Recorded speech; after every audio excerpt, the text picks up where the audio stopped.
So let us now see the BFS traversal technique on graphs, and it follows the sequence of rules like this. Rule 1 is that here with BFS we have to use Q data structure.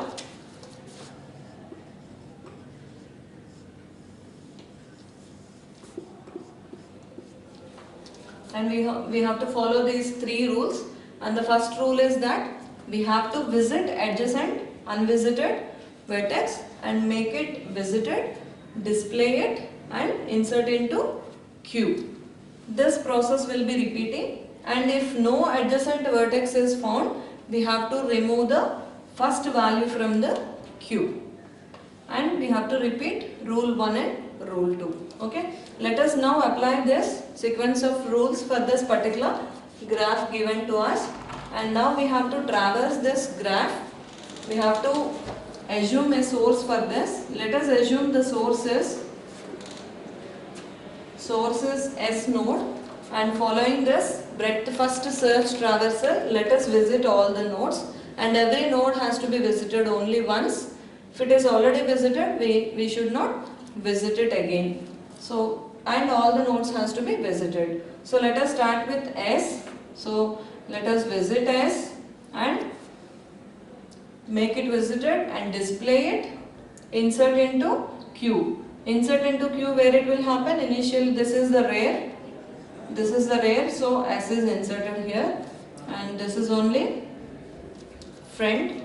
Now for S, we have to find its adjacent unvisited vertices. For S, what are the adjacent unvisited vertices? We have got A, B, C. 3 adjacent unvisited vertices we have got. So we'll insert first unvisited adjacent vertex of S, and then now rear will be referring to this, and next adjacent unvisited vertex of S. So new rear is referring here, and the third adjacent unvisited vertex of S. Now the rear is here, and these things are removed off. Now this is our Q status. Now rear is referring this, and front is referring here. Okay.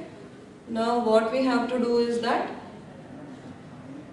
for S, now if you check, it's unvisited.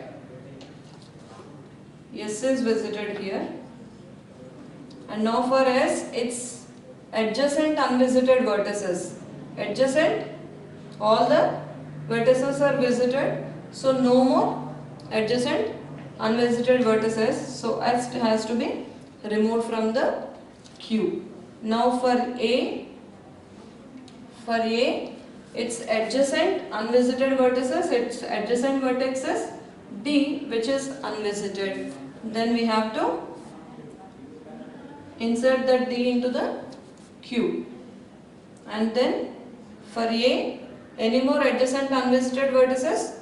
No more. So now if you try to find out A's adjacent unvisited vertices, there are no. So A has to be removed. And next node is B. B's adjacent vertices. What are the B's adjacent vertices? D is the only adjacent vertex, but D is already inserted into the, D is already visited, it is inserted into the Q. So B is not having any more adjacent unvisited vertices, so B is removed. Then for C, C's adjacent unvisited vertices. For C, what are its adjacent vertices? One is S and one is D. Both are already covered. So C is not having any more adjacent vertices. So C comes into picture. C. And now the next element is D. D's adjacent vertices are A, B, C, but A, B, C are already visited. So D also has to be displayed as visited. Now this is the sequence we get through following breadth first search traversal. So with this we have traversed the complete graph, all the nodes we have traversed. This BFS and DFS, they are the efficient traversal techniques we have on graphs. Thank you.